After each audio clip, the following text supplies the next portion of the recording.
நண்டு ரசம் எப்படி செய்யறதுன்னு சொல்லிட்டு ரொம்ப சிம்பிளாக தான் நம்ம பார்க்க போகிறோம். இந்த வீடியோ உங்களுக்கு பிடிச்சிருந்தா லைக் பண்ணிவிடுங்க. அப்படியே நம்முடைய சேனலையும் கொஞ்சம் சப்ஸ்கிரைப் பண்ணிவிடுங்க. ஞாயிற்றுக்கிழமை மாமா பசங்கள்லாம் சேர்ந்து போய் நண்டு பிடிக்கலாம் சொல்லிட்டு பக்கத்து ஊரில் இருக்கிற ஓடைக்கு போனோம். அப்போது கதிருக்கு ஒரு சின்ன நண்டு கிடச்சிச்சு. டே அதெல்லாம் வேணாடா அங்கேயே விட்டுறா அப்படின்னு சொல்ல அவனும் அந்த நண்டு அங்கேயே விட்டுட்டான். ஓடன்றதுனால தண்ணி ரொம்ப சுத்தமாகவே இருந்துச்சு. அந்த சைடு ஒரு நண்டு இந்த சைடு ஒரு நண்டு அப்படின்னு சொல்லிட்டு தொடர்ந்து நண்டு கிடச்சினே இருந்துச்சு. அப்போ இதான நமக்கு ஒரு வாய்ப்புன்னு சொல்லிட்டு நாங்களும் நண்டு பிடிக்க ஆரம்பிச்சிட்டோம். ஒரு வழியாக எடுத்துகிட்டு போன டிஃபன் பாக்ஸ் ஃபுல்லாகவே பிடிச்சிட்டோம். அதுக்கப்புறம் என்ன நண்டு க்ளீன் பண்ண ஆரம்பிச்சிட்டோம். தலை தனியாக கால் தனியாக சாரி நண்டுக்கு எங்கே தலை இருக்குன்னே தெரியாது இல்லை, கால் தனியாக உடம்பு தனியாக தான் பிரித்தோம். ரசனாலுமே மிளகு ஜீரகம் இருக்கும், அதே மாதிரி நண்டு ரசத்துக்கும் மிளகு ஜீரகம் பயன்படுத்தி தான் ஆகணும்.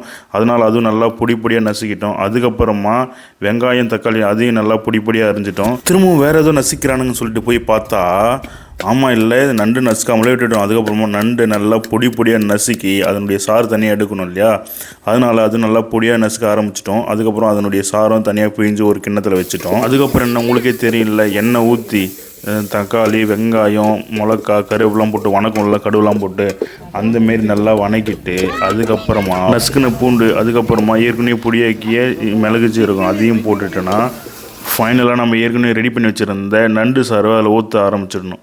அதுக்கப்புறம் கொஞ்ச நேரம் கொதி வந்த உடனே நம்ம ஏற்கனவே கரைச்சி வச்சுருந்த புளியும் ஊற்ற ஆரம்பிச்சிடணும். அதுக்கப்புறமா அது நல்லா கலக்கிட்டு ஒரு 5 நிமிஷம் நம்ம கழித்து பார்த்தா அது நல்லா கொதிக்கும்.